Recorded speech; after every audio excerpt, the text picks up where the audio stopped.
করি ওয়াসাতিয়া, তাহলে ইংরেজি দাঁড়াবে এরকম যে the balanced nature of Islam, ইসলামের যে ভারসাম্যপূর্ণ যে নেচার, এটার নাম হচ্ছে মূলত আল ওয়াসাতিয়া। আপনি যদি খেয়াল করে দেখেন যে কিভাবে আমরা অন্যান্য জাতিগোষ্ঠীর তুলনায় মধ্যমপন্থী জাতি, তাহলে দেখবেন যে আমরা যদি সাইয়েদনা ঈসা আলাইহিস সালামের ব্যাপারে কথা বলি, জেসাস ক্রাইস্টের ব্যাপারে, তাহলে দেখেন ওনার ব্যাপারে ইহুদি নাসারারা কেউ বাড়াবাড়ি করেছে, কেউ ছাড়াছাড়ি করেছে। আমরা একেবারে মিডল ওয়েতে আছি। যেমন ঈসা আলাইহিস সালামের ব্যাপারে খ্রিস্টানরা কি বলে জানেন? তারা বলে ঈসা আলাইহিস সালাম হচ্ছে আল্লাহর সন্তান। নাউযুবিল্লাহি মিন যালিক। Jesus Christ is the son of God, গডের সন্তান। তাহলে দেখেন কতটা বাড়াবাড়ি করলো। ঈসা আলাইহিস সালামকে উঠাতে উঠাতে খোদার আসনে নিয়ে বসালো। বাড়াবাড়ি হয়ে গেল না এটা? তাহলে একদল খুব বাড়াবাড়ি করলো। এবার যদি ইহুদিদের কথা চিন্তা করি, ইহুদিরা কি বলে? ইহুদিরা একেবারে উল্টো। তারা বলে ঈসা আলাইহিস সালাম হচ্ছে ইবনু জিনা, মানে জারদ সন্তান। নাউযুবিল্লাহ। দেখেন তাদের প্রত্যেকের আকীদা শোনা মাত্রই আপনাদেরকে বলা লাগতেছে না যে নাউযুবিল্লাহ বলেন, আপনারা স্বতঃস্ফূর্ত ভাবেই বলতেছেন নাউযুবিল্লাহ। তার মানে একদল বাড়াবাড়ি করলো, একদল ছাড়াছাড়ি। একদল বলল তিনি আল্লাহর সন্তান বলে একেবারে আল্লাহর উপরে উঠাই ফেলছে। আরেক দল নামাতে নামাতে একেবারে পদদলিত করলো, বলল তিনি হচ্ছেন বাস্টার্ড, মানে ইবনু জিনা, জারদ সন্তান। নাউযুবিল্লাহি মিন যালিক। একদল নিয়ে গেল একেবারে উপরে, আরেক দল একেবারে নিচে। কিন্তু আমরা কি বলি দেখেন, আমরা বলি ঈসা আলাইহিস সালাম উনি হচ্ছেন আব্দুল্লাহি ওয়া রাসূলুহু, তিনি হচ্ছেন আল্লাহ তাআলার দাস বা বান্দা এবং আল্লাহর সম্মানিত রাসূল। দেখুন কতটা ব্যালেন্স এই আকীদা। আমরা আব্দুল্লাহ বলার মধ্য দিয়ে বেসিক্যালি নাসারাদেরকে রিফিউট করি, তাদের প্রতিবাদ করি আমরা যে তোমরা যে বলেছো আল্লাহ সন্তান না, ওইদিকে উঠানো যাবে না, নিচে নামায় নিয়ে আসো, উনি আব্দুল্লাহ, আল্লাহর দাস। আর রাসূলুহু, সম্মানিত রাসূল বলে আমরা বেসিক্যালি ইহুদিদেরকে রিফিউট করি, তাদের প্রতিবাদ করি। আমরা বলি যে না, তোমরা যে বলেছো উনি জারদ সন্তান না, ওনার সম্মানকে পদদলিত করা যাবে না, উপরে উঠাইতে হবে, উঠায়া রাসূল ও সম্মানিত রাসূল। তাহলে নাসারাদের আকীদা থেকে আমরা নিচে নেমে আসলাম, ইহুদিদের আকীদা থেকে আমরা উপরের দিকে গেলাম। ফলে এটা কি হলো? ব্যালেন্স হলো, ভারসাম্যপূর্ণ হলো, মধ্যম পন্থা হলো। তো আশা করি মধ্যম পন্থার উদাহরণটা বুঝতে পেরেছেন। আরেকটা ছোট্ট উদাহরণ দেই। আমাদের বোনদের যখন পিরিয়ড চলে তখন নাসারারা কি করে দেখেন, খ্রিস্টানরা তারা সবকিছু করে, কোনো বাজ বিচার রাখে না তখন, এমনকি ফিজিক্যাল ইন্টিমেসিতেও যায়। যখন আমাদের বোনদের পিরিয়ড চলে তখন তারা ফিজিক্যাল ইন্টিমেসিতেও যায়, কোনো বাজ বিচার নাই। এটা হচ্ছে নাসারাদের অবস্থান। আর ইহুদিদের কি অবস্থান? এরা এই 5 দিন 7 দিন আমাদের বোনদের যখন পিরিয়ড চলে তখন তারা তাদের স্ত্রীদেরকে ধরবে না, ছোবে না, স্পর্শ করবে না, একসাথে বসবেও না। তাদের ঘরে আলাদা একটা স্পেশাল রুম রাখে, ওই রুমের ভিতরে, ওই ঘরের ভিতরে তাদের 5 দিন 7 দিন ওইখানে কাটাইতে হয়। তোমরা আবার সুস্থ হলে তারপরে আসবে। দেখেন একদল খুব বাড়াবাড়ি করলো, আরেক দল ছাড়াছাড়ি করলো। কিন্তু আমাদের ইসলামে আমরা ব্যালেন্স, যে বোনদের যখন পিরিয়ড চলে হাজবেন্ড ওয়াইফ তখন স্বাভাবিক মেলামেশা, কথাবার্তা, ঘরের টুকিটাকি কাজ সবই করতে পারবে, ইল্লাল জিমা, যেটা আমরা ফিজিক্যাল ইন্টিমেসি বলি, ওইটা ছাড়া আমরা সবই করতে পারবো।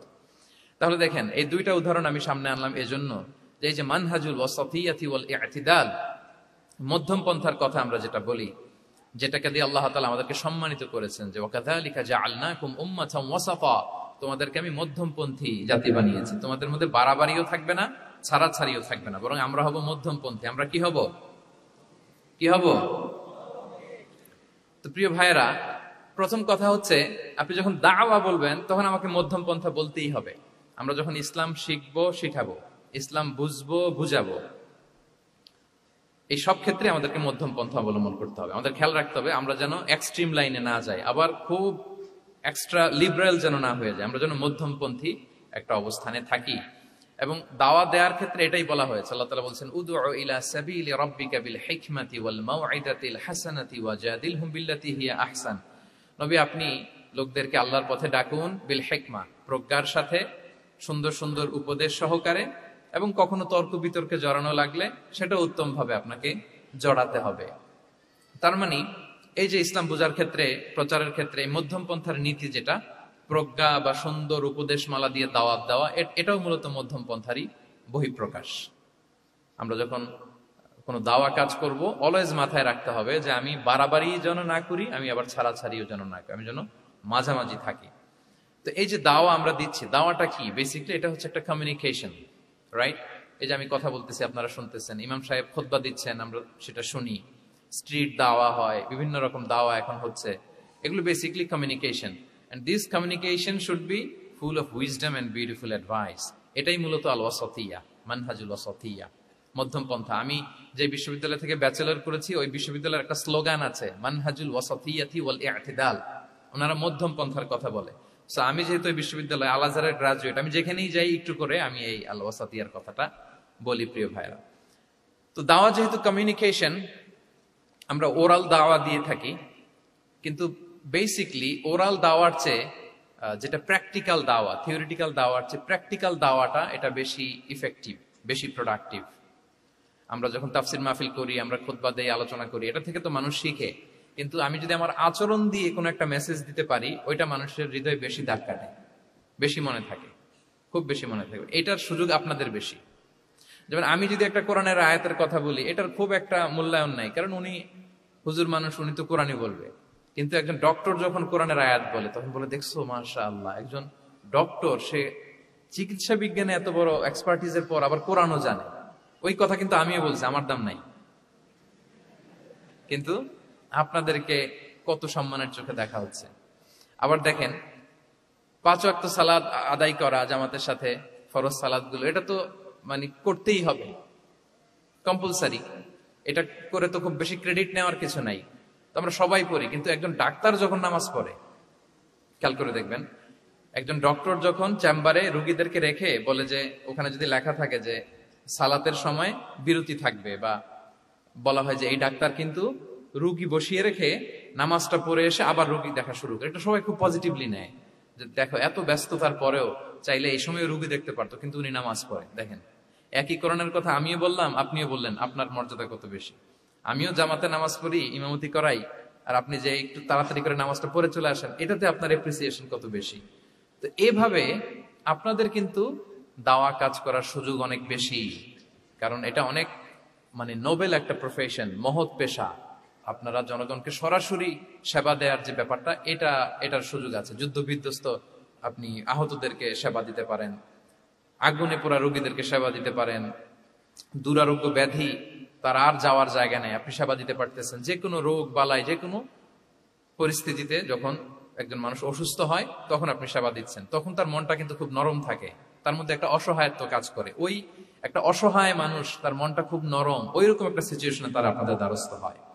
ফলে আপনাদের কিন্তু দাওয়া কাজ করার সুযোগ অনেক বেশি, এবং সেক্ষেত্রে ওরাল দাওয়ার চেয়ে আপনার যে প্র্যাকটিক্যাল দাওয়া, এটার ইফেক্ট অনেক বেশি। মানে আপনার চলনে বলনে, আপনার কথনে কথায়, আপনার ব্যক্তিত্বে, পার্সোনালিটিতে, এটার মাধ্যমে যে দাওয়া ফুটে ওঠে, ওইটা বেশি ইফেক্টিভ। নিজের আচরণ দিয়ে যে মেসেজটা দেওয়া যায়, এটা সবচেয়ে ইফেক্টিভ। আপনার লেনদেন, আপনার ডিলিংস কেমন, আপনি মানুষ হিসেবে কেমন, এটা সবচেয়ে পাওয়ারফুল দাওয়া। উমরে ফারুক রাদিয়াল্লাহু তাআলা আনহু, উনি ওনার ছাত্রদেরকে প্রায় বলতেন, উমরে ফারুক রাদিয়াল্লাহু তাআলা, উনি বলতেন যে কুনু দুআতান ইলাল্লাহি ওয়া আনতুম সামিতুন, যে তোমরা আল্লাহর রাস্তায় দাওয়াতি কাজে বের হয়ে যাও এমন অবস্থায় যে তোমরা চুপচাপ। তো ছাত্ররা বলতো, দাওয়াতি কাজও করতে বলতেছেন, আবার চুপচাপও থাকতে বলতেছেন, এটা আবার কিভাবে দাওয়াত দিব? তো উমর ফারুক রাদিয়াল্লাহু তাআলা আনহু বলতেন, বি আখলাকিকুম, তোমাদের আখলাক দিয়ে দাওয়াত দাও। আখলাক দিয়ে দাওয়াত দেওয়া যায় না? বলেন তো, আখলাক দিয়ে দাওয়াত দেওয়া যায় কি যায় না? যায়। এই আখলাক দিয়ে যে দাওয়াত, এটা অনেক পাওয়ারফুল। 10টা তাফসির মাহফিল করে আমি এটা করতে পারবো না। আপনি আপনার আখলাক দিয়ে, আপনার ব্যক্তিত্ব দিয়ে, আপনার লেনদেন, এগুলো দিয়ে আপনি যে দাওয়াটা দিতে পারবেন, অন্য অনেক কিছু দিয়ে সেটা হবে না। এজন্য ওমর ফারুক বলতেন, কুনু দুআতান ইলাল্লাহি ওয়া আনতুম সামিতুন, আল্লাহর রাস্তায় দায়ী হয়ে বের হও, কিন্তু চুপচাপ। কিভাবে? বলে বি আখলাকিকুম, তোমাদের আখলাক দিয়ে। এটা বেশি পাওয়ারফুল। এবং রাসূল সাল্লাল্লাহু আলাইহি ওয়াসাল্লামের ব্যাপারে যখন জিজ্ঞেস করা হতো আম্মাজান আয়েশা রাদিয়াল্লাহু তাআলা আনহাকে, যে রাসূল সাল্লাল্লাহু আলাইহি ওয়াসাল্লামের আচরণ কেমন ছিল, তখন আম্মাজান আয়েশা বলতেন যে কানা খুলুকুহু আল কোরআন, কোরআনই ছিল রাসূল সাল্লাল্লাহু আলাইহি ওয়াসাল্লামের চরিত্র। পুরো কোরআনে 30 পারায় থিওরিটিক্যালি যা বলা আছে, রাসূল সাল্লাল্লাহু আলাইহি ওয়াসাল্লামের জীবনীতে প্র্যাকটিক্যালি সেটা দেখানো আছে। তো আম্মাজান আয়েশা বলতেন, কানা খুলুকুহু আল কোরআন, রাসূল সাল্লাল্লাহু আলাইহি ওয়াসাল্লামের চরিত্র ছিল কোরআন। ইনদামা রাসূলুল্লাহ সাল্লাল্লাহু আলাইহি ওয়াসাল্লাম ইয়ামশি আলাল আরদ কাআন্নাল কোরআন ইয়ামশি আলাইহি, রাসূল সাল্লাল্লাহু আলাইহি ওয়াসাল্লাম যখন মদিনার রাস্তা দিয়ে হেঁটে যেতেন, as if a living Quran is walking on the street, মনে হতো একটা জীবন্ত কোরআন রাস্তা দিয়ে হেঁটে হেঁটে যাচ্ছে। তো তাহলে we should try to be a living দাঈ, জীবন্ত দাঈ, প্র্যাকটিক্যাল দাঈ। এটা যদি আমরা হইতে পারি তাহলে অনেক বেশি ইম্প্যাক্ট করা যাবে সোসাইটিতে, অনেক ইনফ্লুয়েন্স করা যাবে। যেটা বললাম যে আমাদের সততা, আচরণ, ব্যক্তিত্ব, পার্সোনালিটি, এগুলো দিয়ে আমরা যে দাওয়াটা দিতে পারি, ওরাল দাওয়া, বক্তব্য দিয়ে এটা অনেক সময় সম্ভব হয় না। এবং ডাক্তারদের জন্য এটা অনেক বড় একটা সুযোগ। তাহলে ইন্ট্রোডাক্টরি ডিসকাশনে আমি দুটা বিষয়ে কথা বললাম। এক হচ্ছে আমাদেরকে মধ্যমপন্থী হইতে হবে, মানহাজুল ওয়াসাতি ওয়াল ইআতিদাল, এক নম্বর। দুই নম্বর হচ্ছে লিভিং দাঈ হওয়ার চেষ্টা করতে হবে, এটা বেশি প্রোডাক্টিভ এন্ড ইফেক্টিভ। বুঝতে পেরেছেন সবাই? মাশাআল্লাহ।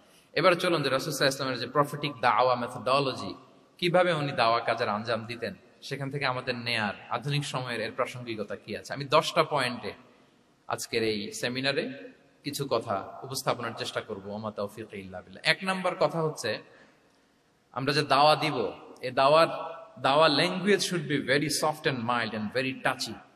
দাওয়া ল্যাঙ্গুয়েজ হইতে হবে ভেরি সফট। সব সময় ইফ ইউ টক অ্যাবাউট দাওয়া, this language should be very soft and mild and touchy. দাওয়ার কথা বললে হয়তো আপনি পলিটিক্স করেন, ওইটা আলাদা কথা। আপনি জেহাদের ময়দানে, ওইটা আলাদা কথা। আমি জেহাদ পলিটিক্স নিয়ে কথা বলতেছি না, আই এম টকিং অ্যাবাউট দাওয়া।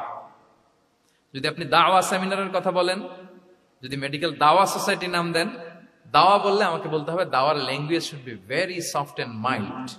আমরা এটা অনেক সময় ভুল করে ফেলি, এটা করা যাবে না।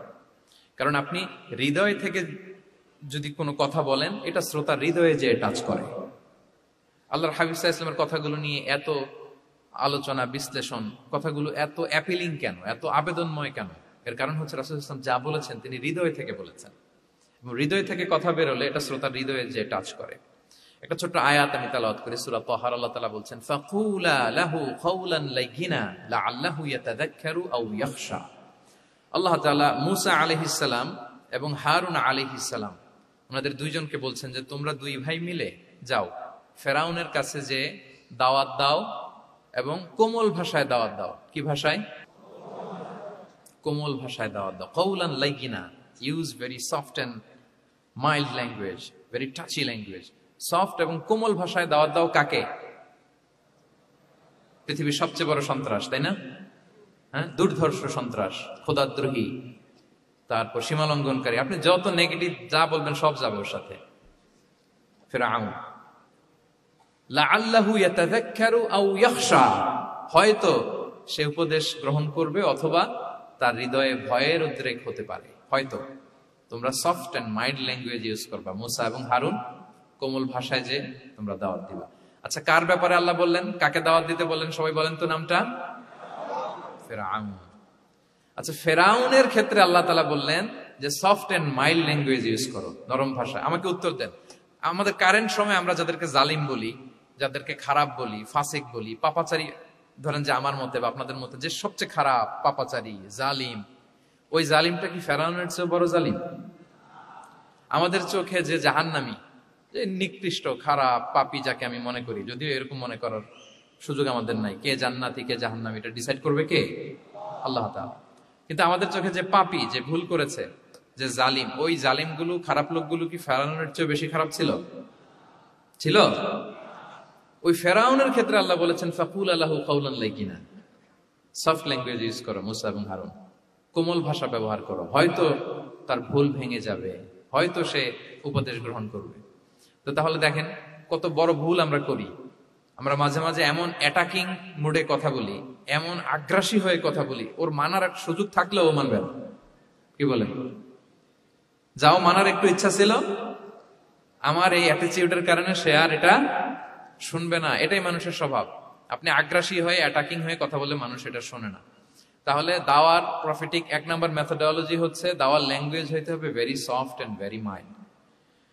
আল্লাহ তাআলা সূরাতু আলে ইমরানে বলছেন, ফাবিমা রাহমাতিন মিনাল্লাহি লিনতা লাহুম ওয়ালাউ কুনতা ফাদদান গালিযাল কলবি লানফাদ্দু মিন হাওলিক। নবী হে, আল্লাহর অনুগ্রহে, আল্লাহর রহমতে আপনি কোমল ভাষী হয়েছেন। আপনি কোমল ভাষী না হয়ে যদি রূঢ় ভাষী হতেন, তাহলে মানুষজন আপনার কাছ থেকে ভেগে ভেগে পালাতো। কিন্তু আমরা দেখতাম যে সাহাবারা রাসূল সাল্লাল্লাহু আলাইহি ওয়াসাল্লামের কাছে শুধু জড়ো হইতে চেত, দেখা করতে চেত, রাসূলকে ঘিরে রাখতো, এত পছন্দ করতো রাসূল সাল্লাল্লাহু আলাইহি ওয়াসাল্লামের কোমল আচরণের কারণে। ইভেন ফ্যামিলিতে কোনো সমস্যা হলে, অনেক সাহাবারা বলতেন ফ্যামিলির সাথে সমস্যা হলেও তারা রাসূলের কাছে চলে আসতো। এমনকি কারো পেটে ক্ষুধা লাগলেও তারা রাসূলের দরবারে চলে আসতো। তারা বলতো রাসূল সাল্লাল্লাহু আলাইহি ওয়াসাল্লামের চেহারার দিকে তাকালেই আমাদের ক্ষুধা মিটে যেত। কি কোমল ভাষী ছিলেন, কত সুন্দর সফট ল্যাঙ্গুয়েজ রাসূল সাল্লাল্লাহু আলাইহি ওয়াসাল্লাম ইউজ করেছেন। হ্যাঁ, রাসূল সাল্লাল্লাহু আলাইহি ওয়াসাল্লাম কখনো যে কঠোর ভাষায় কথা বলতেন না তা না, মাঝে মাঝে বলতেন, কিন্তু বেশিরভাগ ওনার দাওয়া ছিল সফট এন্ড মাইল্ড। মাঝে মাঝে প্রেক্ষাপটের আলোকে রাসূল সাল্লাল্লাহু আলাইহি ওয়াসাল্লাম অনেক সময় তেজস্বী জ্বালাময়ী ভাষণ দিতেন, মনে হতো ব্যাটালিয়নকে কমান্ড করছেন। এটা মাঝে মাঝে চেহারা লাল হয়ে যেত, গড়গড় করতেন যুদ্ধের আগে। কিন্তু রেগুলার বেসিসে রাসূল সাল্লাল্লাহু আলাইহি ওয়াসাল্লাম খুব কোমল ভাষায় কথা বলতেন। তাহলে এক নম্বরে যেটা জানলাম, যদি আপনি দাওয়া মেন্টালিটি, দাওয়া মোডে থাকতে চান, আপনার ভাষা হতে হবে শক্ত না নরম? সফট হইতে হবে, কোমল। কারোর প্রতি আগ্রাসী হয়ে যেন আমরা কথা না বলি, অ্যাটাকিং মুডে যেন না বলি, বললেও শুনবে না। এটাই মানুষের নেচার, সফট ল্যাঙ্গুয়েজে বলতে হয়। ফেরাউনকে যদি বলা হয় ওর সাথে ভালোভাবে বলো, তো আমাদের আশেপাশে যারা আছে এরা তো আরো এদেরকে সম্মান দিয়ে নরম করে বলা উচিত, কি বলেন? জি, এক নম্বর গেল। দুই নম্বর হচ্ছে, দাওয়াকে ফলপ্রসূ করতে হলে রাসূল সাল্লাল্লাহু আলাইহি ওয়াসাল্লাম যেটা করতেন, শ্রোতাদের অনেক সময় মনোযোগ আকর্ষণের জন্য উনি অনেক ধরনের টুলস, অনেক ধরনের জিনিস তিনি ব্যবহার করতেন। যেমন একটা পদ্ধতি রাসূল সাল্লাল্লাহু আলাইহি ওয়াসাল্লামের ছিল, রাসূল সাল্লাল্লাহু আলাইহি ওয়াসাল্লাম মানুষের আকর্ষণ বৃদ্ধির জন্য মাঝে মাঝে প্রশ্ন ছুড়ে দিতেন অডিয়েন্সকে, drawing attention of the listener by throwing questions. Question throw করার মাধ্যমে অ্যাটেনশন গ্রো করতেন। হাদিসে এরকম অনেক উদাহরণ পাওয়া যায়। একটা ছোট্ট হাদিস শেয়ার করি, সহিহ মুসলিমে এসেছে। রাসূল সাল্লাল্লাহু আলাইহি ওয়াসাল্লাম একবার সাহাবাদেরকে বললেন, ইন্না মিনাশ শাজারি শাজারাতান লা ইয়াসকুতু ওয়ারাকুহা মাসালুহা মাসালুল মুসলিম। রাসূল সাল্লাল্লাহু আলাইহি ওয়াসাল্লাম জিজ্ঞেস করলেন, তোমরা কি কেউ বলতে পারবা বৃক্ষরাজির মধ্যে একটা বৃক্ষ আছে, গাছের মধ্যে একটা গাছ আছে, যেই গাছের কখনো পাতা ঝরে না, ওই গাছের পাতা কখনো ঝরে না। এর দৃষ্টান্ত হচ্ছে মুসলিমের দৃষ্টান্তের মতো।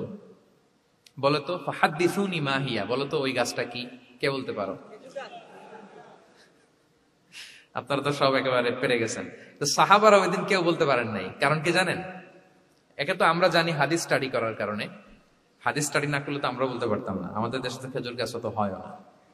তো ওনারা কেউ বলতে পারে না, এর কারণ হচ্ছে তারা ভাবছিল প্রশ্ন যেহেতু করছে, এটা যেন তেন প্রশ্ন, এটা কঠিন কোন গাছের একটা নাম বলতে হবে। তো বাড়ির পাশে যে খেজুর গাছ, মদিনার অলিতে গলিতে যে খেজুর গাছ ভর্তি, এই দিকে আর ওনাদের অ্যাটেনশন যায় না। ওনারা চলে গেছে মরুভূমিতে, ইয়ামানে, তারপর একেবারে ডেজার্টের মাঝখানে কি কি ক্যাকটাস, গুলমলতা, কি কি গাছ আছে, ওগুলো আওড়াচ্ছে মনে মনে। ভাবতেছে যে খেজুর গাছের কথা তো রাসূল সাল্লাল্লাহু আলাইহি ওয়াসাল্লাম আমাদের জিজ্ঞেস করার কথা না, এ তো আমাদের গাছ, বাড়ির পাশের গাছ। তো কেউই আর বলতে পারে নাই। এরপর রাসূল সাল্লাল্লাহু আলাইহি ওয়াসাল্লাম যখন দেখলেন সবাই অপারগ, রাসূল সাল্লাল্লাহু আলাইহি ওয়াসাল্লাম বললেন, ইন্নাহা আন-নাখলা, এটা হচ্ছে খেজুর গাছ, ডেট প্লান্ট। তো আব্দুল্লাহ ইবনে উমর রাদিয়াল্লাহু তাআলা আনহু বাড়িতে যাওয়ার পরে ওমরে ফারুককে তার বাবাকে বললেন যে, বাবা, আজকে তো রাসূল সাল্লাল্লাহু আলাইহি ওয়াসাল্লাম প্রশ্ন ছুড়ে দিলেন, আপনারা যে কেউ পারলেন না, উত্তরটা কিন্তু আমি পারতাম। তো ওমরে ফারুক বললেন, বলো কি, তুমি পারতা? তো বললা না কেন? তুমি আজকে উত্তর দিতে পারলে তো রাসূলের সামনে আমার বুকটা এত বড় হয়ে যেত। লাল উট পেলে আরবরা যেই খুশি, আমি এর চেয়ে বেশি খুশি হতাম। তখন উনি বললেন যে, আপনি পারতেছেন না, অন্যান্য বয়স্ক সাহাবারা পারতেছে না, মুরব্বীরা কেউ যেহেতু বলে নাই, আমি বিনয়ের খাতিরে উত্তরটা দেই নাই, কিন্তু আমি জানতাম যে এটা খেজুর গাছ।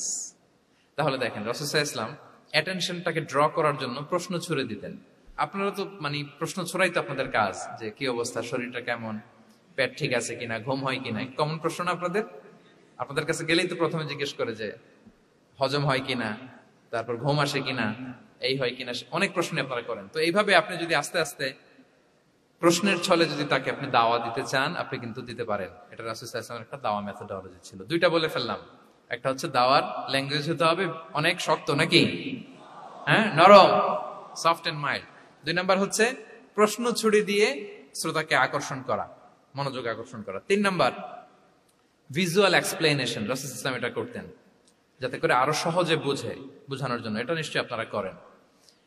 রাসূল সাল্লাল্লাহু আলাইহি ওয়াসাল্লামের দাওয়া জিন্দেগিতে দেখা যায় প্রায় সময় কিছু উনি ভিজুয়াল এক্সপ্লেনেশন নিয়ে এসেছেন সাহাবাদের সামনে, যাতে করে সাহাবারা to get a better idea of the issue, আরো ইজিলি বুঝতে পারেন। যেমন একবার রাসূল সাল্লাল্লাহু আলাইহি ওয়াসাল্লাম অনাথ ইয়েতিমদেরকে যারা দেখভাল করে তাদেরকে মর্যাদা, এটা বোঝাতে যে রাসূল সাল্লাল্লাহু আলাইহি ওয়াসাল্লাম দুই আঙ্গুল উঁচু করে একবার বললেন যে, আনা ওয়া কাফিলুল ইয়াতীমি ফিল জান্নাতি কাহাতাইন, অর্থাৎ আমি এবং এতিমের রক্ষণাবেক্ষণকারী কিয়ামতের দিন এভাবে কাছাকাছি প্রতিবেশী হয়ে থাকবো।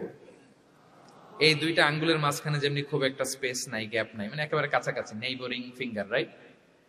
আমি এবং এতিমের রক্ষণাবেক্ষণকারী এইভাবে নেইবর হয়ে থাকবো। এই যে ভিজুয়াল এক্সপ্লেনেশন দেখছেন, এই যে দাওয়ার মধ্যে মাঝে মাঝে এরকম ভিজুয়াল এক্সপ্লেনেশন করতে হবে যাতে করে শ্রোতারা বুঝে।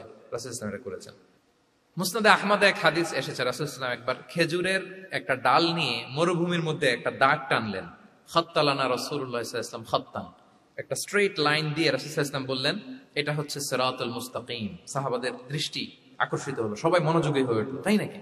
এটা সিরাতুল মুস্তাকিম, যে দোয়া আমরা প্রতিদিন করি, ইহদিনাস সিরাতাল মুস্তাকিম। খেজুরের ডাল দিয়ে স্ট্রেট লাইন কেটে বললেন এটা হচ্ছে সিরাতুল মুস্তাকিম। এবার ওই খেজুরের ডাল দিয়ে ডানে বায়ে অনেকগুলো ছোট ছোট দাগ কাটলেন আর বললেন হ্যাঁ দিহি সুবুলুশ শায়তান, এগুলো হচ্ছে শয়তানের রাস্তা। এটা হচ্ছে মুস্তাকিম, সোজা রাস্তা যেটা জান্নাতে যায়। আর ডানে বায়ে অনেকগুলো দাগ কাটলেন, ডেকে বললেন এই প্রতিটি রাস্তায় একটা করে শয়তান বসে থাকে আর সে তোমাদেরকে টেম্পটেশন দিতে থাকে, প্রভোকেশন করতে থাকে, ধোঁকা দিতে থাকে, ওয়াসওয়াসা দিতে থাকে। ডানে বায়ে না তাকিয়ে এই সিরাতুল মুস্তাকিমের পথেই অবিচল থাকতে হবে। তাহলে দেখেন মরুভূমির মাঝখানে, তখন তো আর ওই যে এলইডি প্রজেক্টর থাকলে হয়তো রাসূল সাল্লাল্লাহু আলাইহি ওয়াসাল্লাম ওইটাই ব্যবহার করতেন, আমরা এটা এখন করতে পারি বোঝানোর জন্য। রাসূল সাল্লাল্লাহু আলাইহি ওয়াসাল্লাম খেজুরের ডাল দিয়ে মরুভূমির মধ্যে দাগ কেটে সাহাবীদেরকে এই ভিজুয়াল এক্সপ্লেনেশন দিলেন এবং সাহাবারা খুব সহজে বুঝতে পারলেন যে কোনটা সিরাতুল মুস্তাকিম, কোনটা সিরাতুশ শাইতান। এভাবে রাসূল সাল্লাল্লাহু আলাইহি ওয়াসাল্লাম ভিজুয়াল এক্সপ্লেনেশন ইউজ করতেন।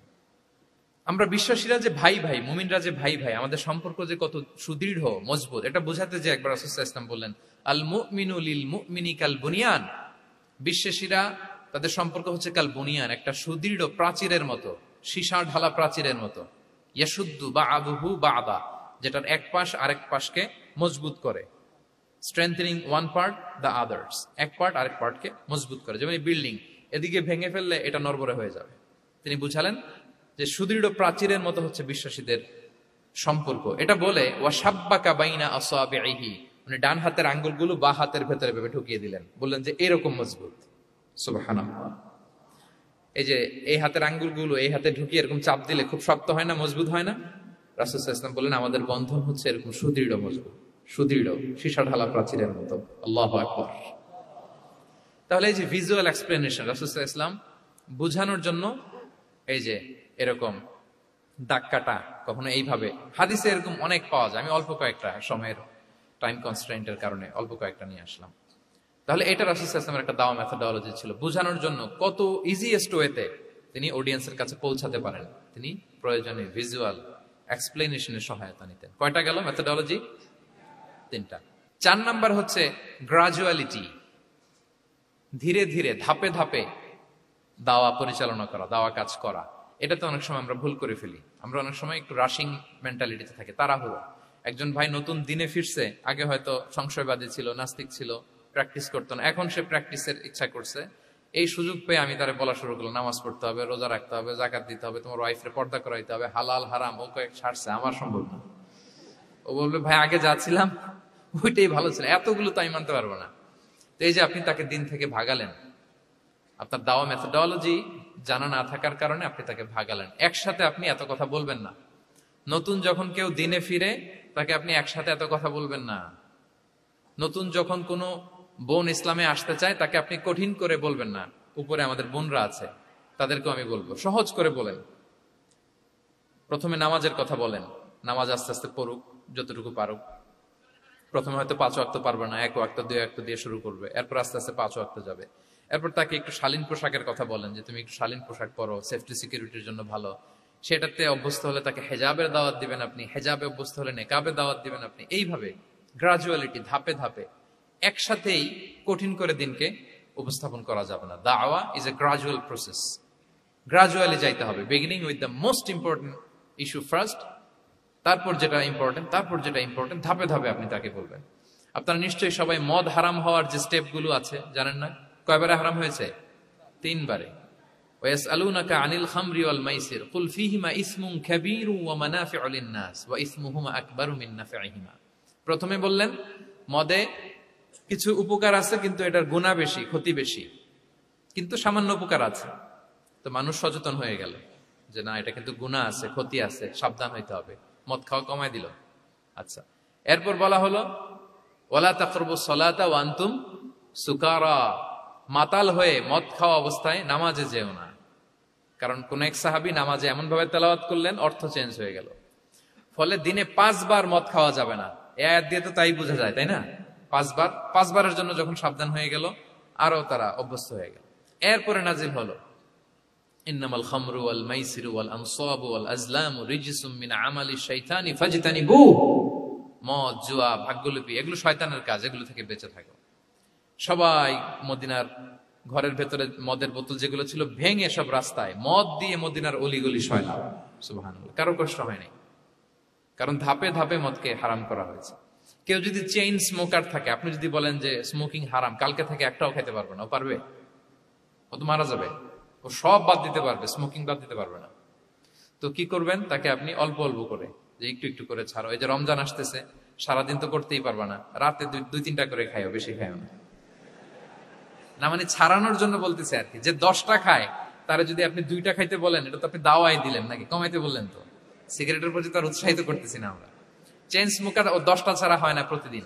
তো এই রমজানে আপনি তারা বললেন যে সারাদিন তো তুমি না খেয়ে থাকবা, রাতে 1টা-2টা বা 3টা গেল। প্রথম দশকে 3টা, এরপরের দশকে 2টা, তারপরের দশকে 1টা।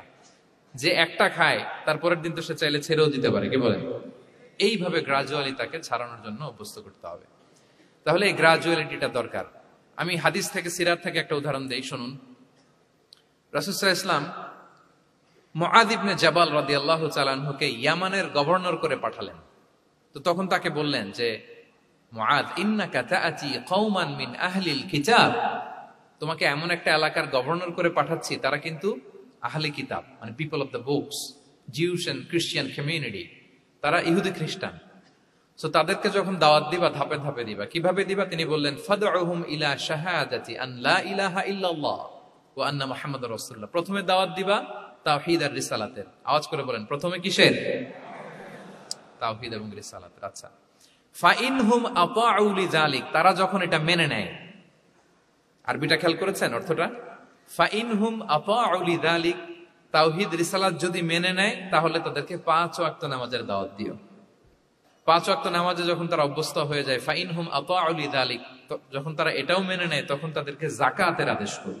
সুবহানাল্লাহ, সুবহানাল্লাহ। দেখেন, ধাপে ধাপে, একবারে সবগুলো বিধান একবারে তাদের সাথে শেয়ার করতে বলেননি। প্রথমে তাওহীদের, রিসালাতের, মেনে নিলে সালাতের, মেনে নিলে যাকাতের, ধাপে ধাপে।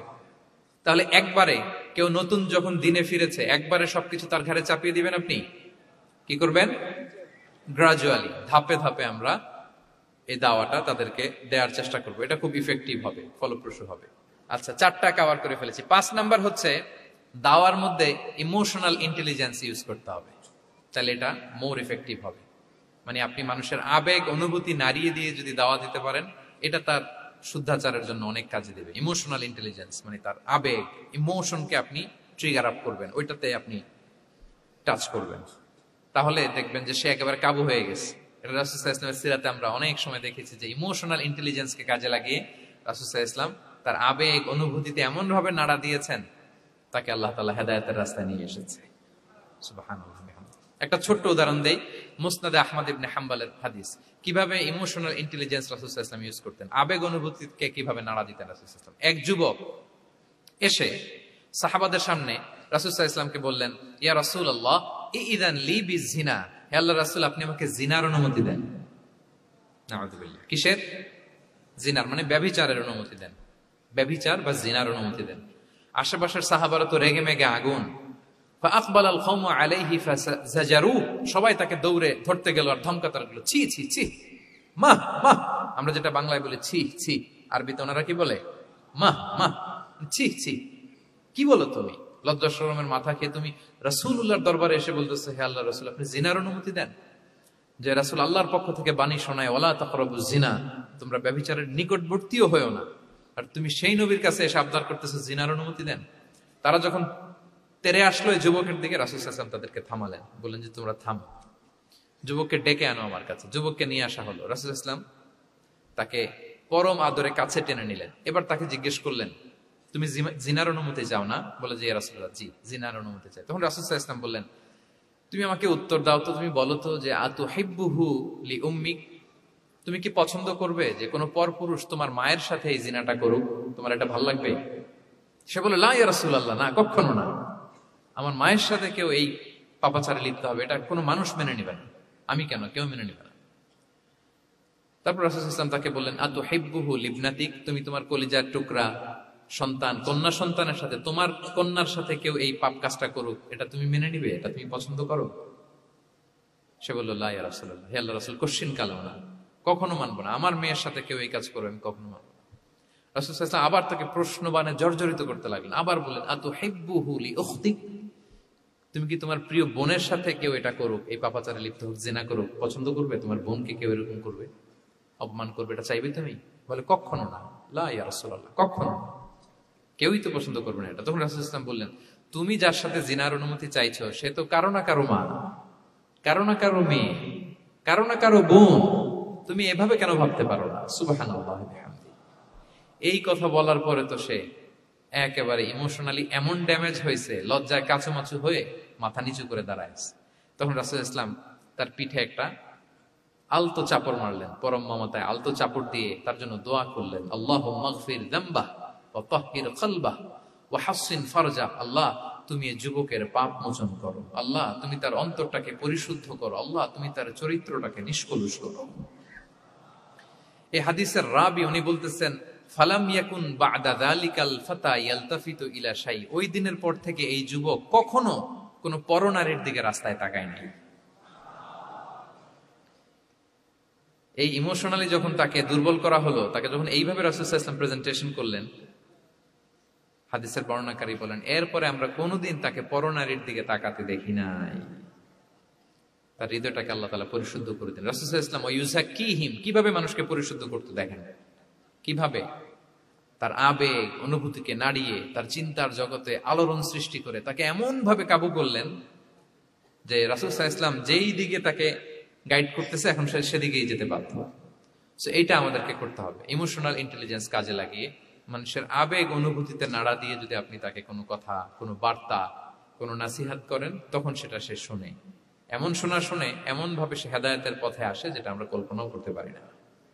তাহলে এটা যেন আমরা করি, এটা খুবই প্রোডাক্টিভ, এটা খুবই ইফেক্টিভ, এটা খুবই ফ্রুটফুল, কাজে দেয় মানুষকে ইমোশনালি তাকে দেওয়া। এই পয়েন্টটা বুঝতে পেরেছেন তো সবাই, না? আলহামদুলিল্লাহ। 6 নাম্বার মেথোডোলজি হচ্ছে দাওয়া should be full of love. দাওয়া বললে এটার সাথে লাভ থাকতে হবে, লাভ, ভালোবাসা। যদি আপনি দাওয়া বলেন, এখানে লাভ থাকতে হবে। ইট কামস উইথ লাভ, ভালোবাসা। ভালোবাসা দিয়ে আপনি মানুষের হৃদয় জয় করতে হবে। আমরা দায়ীরা অনেক সময় বেশি জাজমেন্টাল হয়ে যাই। আরব শায়েকরা বলে যে নাহনু দুআত লাসনা কুদাত, আমরা দাঈ, আমরা জাজ নই, উই আর নট জাজেস। আমাদের অনেক দায়ীরা আমরা ভুল করে ফেলি, আমরা বলি যে ও খারাপ, ও এটা, ও জাহান্নামী, ও খারিজ, এরকম আমরা সবাইকে নাকচ করি। মনে হয় যেন সবাইরা জাহান্নামে পাঠাই, আমি একা জান্নাতে যেতে পারলেই সফল। আচ্ছা বলেন তো, সব গেল জাহান্নামে, আপনি একা শুধু জান্নাতে, ভাল লাগবে আপনার? এই যে আজকে আমরা এখানে সবাই ছাত্র, শিক্ষক, ডিস্টিংগুইশ গেস্টরা, উপরে আমাদের বোনরা, কত ভালো লাগতেছে না? ধরেন যে 2500 সিটিং ক্যাপাসিটির এই চীন মৈত্রী সম্মেলন কেন্দ্রে কেউ নাই, শুধু আপনি একা। এই বিশাল হল রুমে কেউ নাই, আপনি একা, ভাল লাগবে? তো সবাইকে জাহান্নামে পাঠিয়ে শুধু আমি জান্নাতে গেলে এটা আমার ভাল লাগবে না ওই জান্নাতে। আমরা কিভাবে আমাদের জান্নাতের দলকে ভারী করতে পারি, এই চেষ্টাটা আমাদের বেশি বেশি করতে হবে, কি বলেন? তাহলে দাওয়া should be full of love, কারণ ভালোবাসা দিয়ে যা জয় করা যায়, কঠোরতা দিয়ে তা পারা যায় না। ভালোবাসা দিয়ে আপনি যেটা করতে পারবেন, কঠোরতা দিয়ে কখনো সেটা করতে পারবেন। আসুন আমরা হাদিস থেকে শুনি, সিরাত থেকে শুনি। আল্লাহর হাবিব সাল্লাল্লাহু আলাইহি ওয়াসাল্লাম মসজিদে নববীতে বসে আছেন সাহাবাদেরকে নিয়ে। হঠাৎ এক বেদুইনের আগমন। বেদুইন মানে যার মধ্যে নগর জীবনের কোনো নিয়ম কানুন সে দেখেনি, জানে না, বোঝে না। সিভিলাইজেশন বলতে যেটা বুঝি, ভদ্রতা, কার্টিসি, ম্যানার, এটা সে শিখেনি। এরকম এক বেদুইন অনেক দূর পল্লী থেকে মদিনার মসজিদে নববীতে এসেছে, কিন্তু সে ইসলাম ধর্ম গ্রহণ করেছে, মুসলিম। তো মসজিদে ঢুকে সে 2 রাকাত নামাজ পড়তেছে। এসে যে রাসূলকে সালাম দিবে, কথা, ওই কার্টিসিটাও নাই। রাসূল সাল্লাল্লাহু আলাইহি ওয়াসাল্লাম বসা ওইদিকে সাহাবাদের নিয়ে, সে তার মতো এসে এক জায়গায় মসজিদের সাথে তার উট বেঁধে সে 2 রাকাত নামাজ পড়ে দোয়া করতেছে আল্লাহর কাছে। কি দোয়া জানেন? দোয়ার মধ্যেও কাটিসি নাই। দোয়াতে বলে, ইয়া আল্লাহ, আল্লাহুম্মা আরহামনি ওয়ারহাম মুহাম্মাদা ওয়ালা তারহাম মা'ানা আহাদা, মানে আল্লাহ তুমি শুধু আমারে রহম করো আর মুহাম্মদ সাল্লাল্লাহু আলাইহি ওয়াসাল্লামের রহম করো, আমাদের সাথে আর কারোর রহম করো না তুমি।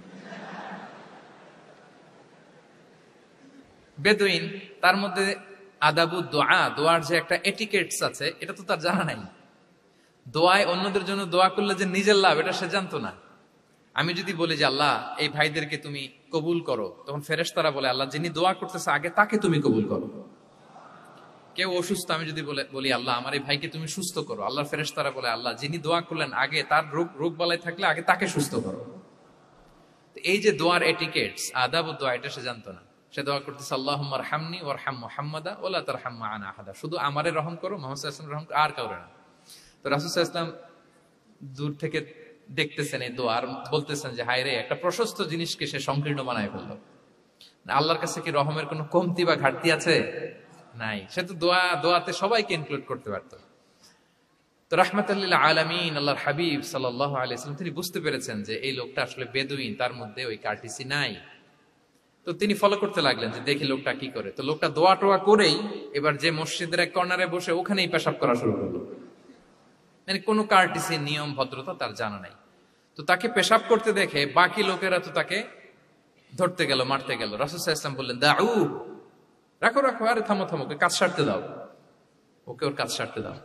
কারণ আপনারা এটা ভালো জানেন যে ওয়াশরুম সারা অবস্থায় যদি কেউ বাইরে থেকে জোরে ডাক দেয় তাহলে অবস্থা খারাপ আছে, ঠিক কিনা বলেন? কেউ টয়লেট সারতেছে ওয়াশরুমে, তখন যদি আপনি জোরে নক করেন এটা তার ক্ষতি হয়, কারণ আগে তাকে ওইটা পাস করতে হবে স্মুথলি। এটাও একটা এটিকেট যে কেউ ওয়াশরুমে গেল, আমাকেও যেতে হবে, তো আমি যে বারবার ডিস্টার্ব না করে ওখানে একটু পায়চারা করতে পারি, একটু হালকা মৃদু শব্দে কাশি দিতে পারি, বা আমি যে বাইরে আছি সামওয়ান ইজ ওয়েটিং আউটসাইড এটা তাকে বুঝাতে পারি। কিন্তু অনেকে যে কি করে, ধাম ধাম করার যখন শুরু করে ওই বেচারার তো অবস্থা টাইট। এটা যেন আমরা না করি, এই শিক্ষাটা কিন্তু এই হাদিস থেকে পাই। রাসূল সাল্লাল্লাহু আলাইহি ওয়াসাল্লাম বললেন দাউ দাউ, রাখো রাখো, আরে ছাড়ো ছাড়ো, ও তো এখন করতেছে, ইউরিন পাস করতেছে, রাখো, ওটাও সারুক, আগে সারুক, আমরা পরে ডিল করি। তো সবাইকে তিনি থামালেন, ও সারলো। এবার রাসূল সাল্লাল্লাহু আলাইহি ওয়াসাল্লাম বললেন এবার তোমরা যে ওয়াহারিকু আলা বাউলিহি সাজলান মিন মা, যেহেতু মসজিদে নববীর ফ্লোর ছিল বালুর ফ্লোর, শুকিয়ে যাবে, বললেন যে ওর পেশাব করা জায়গার উপর এক বালতি পানি ঢেলে দাও। সাহাবারা দিল। আর এই বেদুইন লোককে রাসূল সাল্লাল্লাহু আলাইহি ওয়াসাল্লাম কাছে টেনে নিলেন, যে তাকে খুব ভালোবাসা দিয়ে বললেন কি অবস্থা তোমার, কোত্থেকে আসছো, সব খোঁজ খবর নিয়ে বললেন যে তুমি যে এইখানে নামাজ পড়লা এরপরে আবার এই কাজটা সারলা, তুমি কি জানো এইখানে আল্লাহর জিকির করা হয়, এটা আমাদের ইবাদতগাহ, এখানে আমরা রবের জিকির করি, তার কাছে ফরিয়াদ করি, সবাই মিলে এই কমিউনিটির সবাই এখানে আসে, এই কমিউনিটির, মদিনার কমিউনিটির সবাই মিলে নারী পুরুষ নির্বিশেষে আমরা এসে এখানে আল্লাহর কাছে ফরিয়াদ করি, দোয়া করি, ইবাদত করি, কোরআন তেলাওয়াত করি, এটা আমাদের ইবাদতগাহ। এইখানে কি এমন কাজটা করা তোমার ঠিক হলো? সে তো লজ্জায় কাচুমাচু হয়ে রাসূল সাল্লাল্লাহু আলাইহি ওয়াসাল্লামের কাছে ক্ষমা চাইছে। সুবহানাল্লাহ বিহামদি। একটা কঠিন পরিস্থিতিকে ভালোবাসা দিয়ে রাসূল সাল্লাল্লাহু আলাইহি ওয়াসাল্লাম কোথায় নিয়ে যেতেন, এটাকে পুরো হিস্ট্রি পাল্টে দিতেন, সিনারিও পাল্টে দিতেন। সাহাবারা অবাক হলো, তারাও শিখলো যে না, এরকম করা যাবে না। তখন তাকে এইভাবে ডিল করলেন। আর সাহাবারা যারা রাগারাগি করেছিল, সাহাবীদেরকে রাসূল সাল্লাল্লাহু আলাইহি ওয়াসাল্লাম বললেন ফাইন্নামা বুইসতুম মুয়াসসিরিন ওয়া লাম তুবআসু মুআসসিরিন, মনে রেখো তোমরা সহজপন্থী হয়ে প্রেরিত হয়েছে, তোমরা কঠিন কট্টরপন্থী হয়ে, জটিলপন্থী হয়ে প্রেরিত হও নাই। তোমরা কোনো কাজকে জটিল ভাবে সমাধানের দিকে যেও না, সহজ করে সলভ করবা। সুবহানাল্লাহ, সুবহানাল্লাহ বিহামদি। তাহলে দেখেন, ভালোবাসা দিয়ে রাসূল সাল্লাল্লাহু আলাইহি ওয়াসাল্লাম ওই বেদুইনকে যেভাবে আদব শিক্ষা দিলেন, তার হৃদয় জয় করলেন। কঠোরতা দিয়ে পারা যেত? বলেন তো পারা যেত? পারা যেত না। তো 6 নাম্বার দাওয়া মেথোডোলজি হচ্ছে দাওয়া should be full of love, full of love, full of well wishes. আপনি শুভকামনা, ভালোবাসা, এটা দিয়ে আপনি মানুষের হৃদয়ে যতটুকু জায়গা পাবেন, কঠোরতা দিয়ে পাবেন না। আরেকটা ছোট্ট উদাহরণ দেই। সুমামা ইবনে উসাল রাদিয়াল্লাহু তাআলা আনহু, উনি ইয়ামামার অধিপতি ছিলেন, অধিপতি। রাসূল সাল্লাল্লাহু আলাইহি ওয়াসাল্লামকে হত্যা করতে এসেছিলেন গোপনে। কি করতে? হত্যা করতে। কি করতে বলেন সবাই? হত্যা করার জন্য এসেছিলেন। কিন্তু দুর্ভাগ্যক্রমে হত্যা করতে এসে সে ধরা পড়ে গেছে সাহাবীদের হাতে, হত্যার করতে পারে নাই সুমামা ইবনে উসাল। তো সাহাবীরা তাকে ধরে মসজিদে নববীর পিলারের সাথে বেঁধে রাখলো, বেঁধে রাসূল সাল্লাল্লাহু আলাইহি ওয়াসাল্লামকে ডাকলো। তারা বলল যে ইয়া রাসূলুল্লাহ, দেখেন ইয়ামামা থেকে আসছে সুমামা ইবনে উসাল আপনাকে হত্যা করবার জন্য, তাকে আমরা ধরে ফেলেছি, আমরা বেঁধে রেখেছি। রাসূল সাল্লাল্লাহু আলাইহি ওয়াসাল্লাম তার কাছে যে তার খোঁজ খবর নিলেন প্রথম দিন, এবং তার সামনে যথারীতি তাওহীদ এবং রিসালার দাওয়াত দিলেন। ফিরে আসলেন। ফিরে এসে সাহাবাদেরকে বললেন, তোমাদের ঘরে ভালো রুটি আছে কার কাছে? রুটির কালেকশন, আটা পিষে রুটি বানাতে পারবে। একজন বললো আমি। বললো যে এটা সুমামাকে দিয়ে আস। তো দিয়ে আসলো। আরেকজন বললো ভালো তাজা খেজুর আছে কার কাছে? এক সাহাবী বললেন আমার কাছে। রাসূল ইসলাম বললেন যাও, এটা সুমামাকে দিয়ে আসলেন। এরপরের দিন রাসূল ইসলাম যে আবার ইসলামের সৌন্দর্য, মাহাসিন আহকামি সারিয়া, ইসলামী সারিয়ার যে বিউটি অফ ইসলাম, এটা তুলে ধরলেন, ইসলামের যৌক্তিকতা তুলে ধরলেন। সে অবাক হতে লাগলো যে কিরে, যুদ্ধবন্দীদের সাথে মুহাম্মদ সাল্লাল্লাহু আলাইহি ওয়াসাল্লাম এবং তার অনুসারীরা এরকম আচরণ করে? সে তো যুদ্ধবন্দী, এত সুন্দর আচরণ। তাকে আবার ইসলামের সুশীতল বাণীগুলোর প্রতি আহ্বান করে রাসূল ইসলাম বাড়িতে এসে এবার নিজের যে উট আছে, উটকে যে পালে, সে রাখালকে বললো তুমি উটের দুধ দহন করে তাকে কিছু দুধ দিয়ে আসো। সুবহানাল্লাহ। আসছিল রাসূল সাল্লাল্লাহু আলাইহি ওয়াসাল্লামকে কি করতে? হত্যা করতে। তো তাকে ওটের গরম দুধ দিয়ে আসা হলো, সে পেট ভরে খেলো। তৃতীয় দিন এবার রাসূল সাল্লাল্লাহু আলাইহি ওয়াসাল্লাম যে ইসলামের যে ভবিষ্যৎ, ইসলাম মানলে যে জান্নাতে থাকা যাবে, এগুলো সব বললেন এবং তাকে আরো অনেক মেহমানদারি করলেন, আপ্যায়ন করলেন। 3 দিন যখন রাসূল সাল্লাল্লাহু আলাইহি ওয়াসাল্লাম ইসলামকে তার সামনে এভাবে প্রেজেন্ট করলেন, আপ্যায়ন করলেন, ভালো আচরণ দেখালেন, সে অবাক হয়ে গেল। আল্লাহ তাআলা তার হৃদয়টাকে নূর দিয়ে আলোকিত করে দিলেন। 3 দিন পর রাসূল সাল্লাল্লাহু আলাইহি ওয়াসাল্লাম সাহাবীদেরকে ডেকে বললেন, যাও সুমামা ইবনে উসালের হাত পা গুলো যে রশি দিয়ে বেঁধে রেখেছো ছেড়ে দাও, রশিগুলো খুলে দাও। সাহাবারা বলেন কি ইয়া রাসূলুল্লাহ, সে তো খুনি, সে সুযোগ পেলেই তো অ্যাসাসিনেট করতো, তার হাতের রশি খুলে দিত আপনাকে মেরে ফেলবে। আল্লাহ রাসূল সাল্লাল্লাহু আলাইহি ওয়াসাল্লাম বললেন, না, আমি যা জানি তোমরা সেটা জানো না, যেটা বলেছি তাই করো। মসজিদে নববীর পিলারের সাথে তাকে যে বেঁধে রেখেছো, রশি খুলে দাও, হাত পা খুলে দাও। আল্লাহর হাবিব সাল্লাল্লাহু আলাইহি ওয়াসাল্লামের নির্দেশ মোতাবেক সাহাবারা ওনার হাত খুলে দিলেন, পা খুলে দিলেন। সুমামা ইবনে উসাল কারোর সাথে কথা না বলে, তার বাড়ি তো ইয়ামামা, সেখানেও ফিরে গেলেন না, অন্য কোনো শহরেও গেলেন না। তিনি মদিনা থেকে অনতি দূরে একটা খেজুরের বাগান আছে, ওখানে কুয়া আছে, উনি যে ওই কুয়ার পানি দিয়ে গোসল করলেন। গোসল করে পবিত্র হয়ে মসজিদে নববীতে রাসূল সাল্লাল্লাহু আলাইহি ওয়াসাল্লামের কাছে ফিরে আসলেন আর এসেই ঘোষণা দিলেন, আশহাদু আল্লা ইলাহা ইল্লাল্লাহ ওয়া আশহাদু আন্না মুহাম্মাদার রাসূলুল্লাহ। সুবহানাল্লাহ, সুবহানাল্লাহ। তিনি বললেন যে আমি সাক্ষ্য দিচ্ছি আল্লাহ ছাড়া কোনো ইলাহ নেই, আরো সাক্ষ্য দিচ্ছি যে মুহাম্মদ আপনি আল্লাহর প্রেরিত বান্দা এবং রাসূল। এবার তিনি বললেন, মুহাম্মদ, আপনার চেহারার চাইতে অপছন্দের চেহারা পৃথিবীতে আর দ্বিতীয়টা আমার কাছে ছিল না, কিন্তু আজকের পর থেকে আপনার চেয়ে প্রিয় চেহারা, আপনার চেহারার চেয়ে প্রিয় কোনো চেহারা আমার কাছে আর নাই। ইসলামের চেয়ে অপছন্দনীয় ধর্ম আমার কাছে আর ছিল না, কিন্তু আজ থেকে ইসলামের চেয়ে পছন্দনীয় কোনো ধর্ম আমার কাছে নাই। মদিনার চেয়ে অপছন্দের শহর আমার কাছে ছিল না, আজ থেকে মদিনার চেয়ে কোনো প্রিয় শহর আমার কাছে নাই। সুবহানাল্লাহ। উনি গমের বড় ডিলার ছিলেন, গম ব্যবসা করতেন। উনার থেকে গম নিয়ে মক্কায় মুশরিকরা চলতো। তিনি ঘোষণা দিলেন, আজকে থেকে আমার এলাকার কোনো গম মক্কায় যাবে না। এবার মক্কাবাসী পড়ছে বিপদে, গম ছাড়া তো তারা খেতেও পারবে না। তারা আল্লাহর হাবিব সাল্লাল্লাহু আলাইহি ওয়াসাল্লামের কাছে চিঠি লিখে পাঠালেন যে, মুহাম্মদ, তোমার এই যে নতুন অনুসারী, সে যদি গম না দেয় আমাদের তো অবস্থা খারাপ, তুমি দয়া করে গমের সাপ্লাই আবার যাতে সে চালু করে তুমি একটু বলে দাও। আল্লাহর হাবিব সাল্লাল্লাহু আলাইহি ওয়াসাল্লাম আবার সুমামা ইবনে উসালকে বলে দিলেন, আবার সে সাপ্লাই চালু করলো। সুবহানাল্লাহ বিহামদি। এবং তিনি প্রথম তালবিয়া পাঠ করে উমরা করেছিলেন। তাহলে দেখেন, আসলো খুনি হয়ে, আসলো কি হয়ে? খুনি হয়ে, আর ফিরে গেল নবী প্রেমিক হয়ে। সুবহানাল্লাহ। এটা কিভাবে সম্ভব হয়েছে? রাসূল সাল্লাল্লাহু আলাইহি ওয়াসাল্লামের উদারতা, ভালোবাসা। তাহলে আপনি যদি দাওয়ার কথা বলেন আমাকে, দাওয়া should be full of love. কারণ ভালোবাসা দিয়ে যা জয় করা যায়, কঠোরতা দিয়ে সেটা পারা যায়। 7 নাম্বার হচ্ছে, 7 নাম্বার, রাসূল সাল্লাল্লাহু আলাইহি ওয়াসাল্লাম যদি কাউকে কারেকশন করতে চাইতেন, কখনো তাকে অপমান করতেন না, অন্যের সামনে তার নাম নিতেন না, নাম না নিয়ে তাকে শুধরে দিতেন। এটা দাওয়ার আরেকটা মেথডোলজি। কেউ কোনো ভুল কাজ করলে তার নাম ধরে অন্যের সামনে লজ্জিত করতেন না। আমরা কিন্তু অনেক সময় করি না, অন্যের সামনে মানুষকে কারেক্ট করি, এটা ঠিক না। The way he use to correct others, আপনি যদি সিরাতের দিকে তাকান, সুবহানাল্লাহ, কিভাবে উনি অন্যকে কারেকশন দিতেন, নাম উল্লেখ করতেন না। আমরা এটা অনেক ভুল করি। আমি এজন্য খুব দুঃখিত এবং লজ্জিত। আমাদের দাওয়া অঙ্গনে আপনি ইউটিউব খুললে দেখবেন যে অনেক দায়ীরা, এক দায়ী আরেক দায়ীকে তুচ্ছ-তাচ্ছিল্য করছে, তার নাম নিয়ে তাকে ছোট করা, তাকে খারিজ করা, তাকে নাকচ করা, সে জাহান্নামী, সে কাফের, সব ইসলামের ঠিকাদারি উনি একা নিজে নিয়ে বসে আছে, আর বাকি যা আছে সব খারিজ। এইটা রাসূল সাল্লাল্লাহু আলাইহি ওয়াসাল্লামের দাওয়ার সাথে যায় না। বরং কেউ যদি কোনো ভুল কিছু বলে, ভুল করে, আপনি যদি মনে করেন যে না, তার এটা ভুল, আমারটা সঠিক, তো আপনার নিয়ম হচ্ছে আপনি সঠিকটা প্রচার করা। তাহলে কেউ যদি ভুল করে থাকে, তারও টনেক নড়বে, বাকিরাও সঠিকটা জেনে যাবে। এটা হচ্ছে রাসূল সাল্লাল্লাহু আলাইহি ওয়াসাল্লামের দাওয়া মেথডোলজি। তিনি কখনো কারো নাম ধরে অন্যের সামনে, মানুষের সামনে তাকে লজ্জা দিতেন না, তাকে কারেক্ট করতে যেতেন না। এটা ছিল রাসূল সাল্লাল্লাহু আলাইহি ওয়াসাল্লামের বৈশিষ্ট্য। আসুন আমরা সিরাত থেকে দেখি, হাদিস থেকে দেখি। আল্লাহর হাবিব সাল্লাল্লাহু আলাইহি ওয়াসাল্লাম উনি রাতে দিনে কি কি আমল করতেন, গোপন আমল, এগুলো জানার জন্য 3 জন সাহাবী রাসূল সাল্লাল্লাহু আলাইহি ওয়াসাল্লামের স্ত্রীদের কাছে গেলেন। যে জিজ্ঞেস করলেন যে আপনারা আমাদেরকে বলুন যে রাসূল সাল্লাল্লাহু আলাইহি ওয়াসাল্লাম রাতে কি আমল করে, দুপুরে কি আমল করে, বিকেলে কি আমল করে। তো আমাদের আম্মা জানেরা রাসূল সাল্লাল্লাহু আলাইহি ওয়াসাল্লামের প্রিয়তমা স্ত্রীরা বললেন যে উনি রাতে এরকম তাহাজ্জুদ, দুপুরবেলা এরকম তেলাওয়াত, এই সময় নফল নামাজ, এই সময় এটা এটা এটা করে। আল্লাহর হাবিব সাল্লাল্লাহু আলাইহি ওয়াসাল্লামের পুরো আমলের ফিরিস্তি যখন শোনানো হলো, কাআন্নাহুম তাকাল্লুহা, তাদের কাছে এটা একটা কম মনে হলো পরিমাণে, তারা ভাবছিল হয়তো আরো বেশি করে। তখন তাদের একজন বলল, আরে আইনা নাহনু মিন রাসূলিল্লাহ, কই রাসূল সাল্লাল্লাহু আলাইহি ওয়াসাল্লাম, কই আমরা। রাসূল সাল্লাল্লাহু আলাইহি ওয়াসাল্লামের ব্যাপারে আল্লাহ বলেছেন, কদ গুফিরা লাহু মা তাকাদ্দামা মিন যামবিহি ওয়া মা তাআখার, রাসূল সাল্লাল্লাহু আলাইহি ওয়াসাল্লামের আগের পরের সব গুনাহ মাফ। আদতে তো ওনার কোনো গুনাহই নাই, তারপরেও একটা স্পেশাল স্ট্যাটাস হচ্ছে আপনার আগের পরের সব গুনাহ মাফ।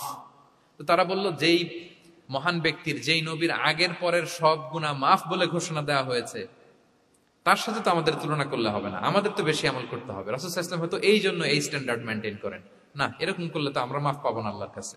ভালো চিন্তা থেকেই তারা ভাবছেন যে না, আমাদের আমল আসলে কম হয়ে যাচ্ছে, বাড়াইতে হবে। রাসূল সাল্লাল্লাহু আলাইহি ওয়াসাল্লামের কথা ভিন্ন, আমাদের বাড়াইতে হবে। তো কি করতে হবে? একজন বলল, আজকে থেকে আমি সারা রাত নফল নামাজ পড়বো, সারা রাত ঘুমাবো না। নিয়ত করে ফেলছে আমি সারা রাত নফল নামাজ, এশার পর থেকে যে নফল শুরু হবে ফজর পর্যন্ত, ঘুমটম নাই। আচ্ছা, গেল। আরেকজন বলল, আমি সারা বছর রোজা রাখবো, কালকে থেকে যে রোজা ধরবো আর ভাঙবো না, সারা বছর। আচ্ছা।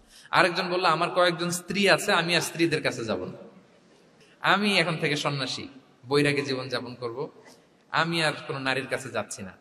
তো এই ঘোষণা যখন তারা দিয়ে ফেলছে, এটা রাসূল সাল্লাল্লাহু আলাইহি ওয়াসাল্লামের কান পর্যন্ত যে পৌঁছলো। আল্লাহর হাবিব সাল্লাল্লাহু আলাইহি ওয়াসাল্লাম এটা শুনে ফেললেন। শুনে রাসূল সাল্লাল্লাহু আলাইহি ওয়াসাল্লাম এটা অপছন্দ করলেন, কারণ এটা তো রাইট ট্র্যাক না, ওনারা ভুল করতেছে। তো একটা ভরা মজলিসে রাসূল সাল্লাল্লাহু আলাইহি ওয়াসাল্লাম বললেন, আনতুমুল্লাযীনা কুলতুম কাযা ওয়া কাযা, শুনলাম তোমাদের মধ্যে কে কে নাকি এমন এমন বলছো। সুবহানাল্লাহ। তিনি বলতে পারেন, এই আব্দুল্লাহ দাঁড়াও, এই আব্দুর রহমান স্ট্যান্ড আপ, এই দাঁড়াও, তুমি নাকি এটা বলছো, তুমি এটা বললে তো ওনারা লজ্জা পেতেন না? সবার সামনে লজ্জা পেতেন। উনি এটা না করে কাজ হাসিল হয়ে যাচ্ছে, বললেন আনতুমুল্লাযীনা কুলতুম কাযা ওয়া কাযা। অনেক বর্ণনা এরকম পাওয়া যায়, মা বালু আকওয়ামিন ইয়াফআলুনা কাযা ওয়া কাযা, মা বালু আকওয়ামিন ইয়াকুলুনা কাযা ওয়া কাযা। তাদের কি হলো, তারা এমন এমন বলে, তাদের হলোটা কি, তারা এমন এমন বলে। এইভাবে তিনি শুধরে দিতেন। তো বললেন, তোমাদের মধ্যে কেউ কেউ নাকি এটা বলে, এটা বলে। ওই 3 জনের তো টনক নড়ে গেছে, আর বাকিরা শুনতেছে। তখন রাসূল সাল্লাল্লাহু আলাইহি ওয়াসাল্লাম বললেন, না, এটা ঠিক নয়। আমি তোমাদের মধ্যে থেকে সবচেয়ে বেশি মুত্তাকি, সবচেয়ে বেশি বুজুর্গ। ওয়াল্লাহি ইন্নী লা আখশাকুম লিল্লাহি ওয়া আতকাকুম লাহু, আমি তোমাদের মধ্যে থেকে আল্লাহকে সবচেয়ে বেশি ভয় পাই। বলেন তো, রাসূল সাল্লাল্লাহু আলাইহি ওয়াসাল্লামের চেয়ে বেশি আল্লাহকে ভয় পাওয়া কারো পক্ষে সম্ভব? আল্লাহর হাবিব সাল্লাল্লাহু আলাইহি ওয়াসাল্লামের চেয়ে বেশি মুত্তাকি হওয়া কারো পক্ষে সম্ভব? আমার নবীর চাইতে শ্রেষ্ঠ হওয়া সম্ভব? তার যে স্ট্যান্ডার্ড ইবাদতের, এটারে ছাড়া যাওয়া সম্ভব? সম্ভব না। তো তিনি বললেন যে আমি রাত্রিবেলা ঘুমাই আসার পরে, আবার শেষ রাতে তাহাজ্জুদও করি, ঘুমও আছে নামাজও আছে, ব্যালেন্স। আমি সোম বৃহস্পতিতে রোজা রাখি, সপ্তাহের বাকি দিনগুলোতে খাই। আবার আমার অনেক 9 জন স্ত্রী তো এট এ টাইমে ছিল, আমি স্ত্রীদের সাথে মেলামেশাও করি। তো আমি এগুলো সব ঠিক রেখে আল্লাহর সবচেয়ে প্রিয় মুত্তাকি হইতে সমস্যা হলো না। তোমাদের এত সমস্যা কোথায়? তোমাদের সমস্যা কোথায়? আমার চেয়ে শ্রেষ্ঠ যদি কেউ কিছু করতে চাও, এটা হবে না, আমি হচ্ছি স্ট্যান্ডার্ড। সুবহানাল্লাহ। দেখেন, এইভাবে যখন বললেন, ঠিক করে দিলেন যে তোমরা কে কে জানি এরকম নিয়ত করছো, এটা ভুল করেছো, বরং শুদ্ধ হবে এটা। ওই 3 জনের টনক নড়ে গেছে, তারা শুধরে নিয়েছেন, আর বাকিরা সঠিক মেসেজটা, সঠিক নির্দেশনাটা জেনে গেল।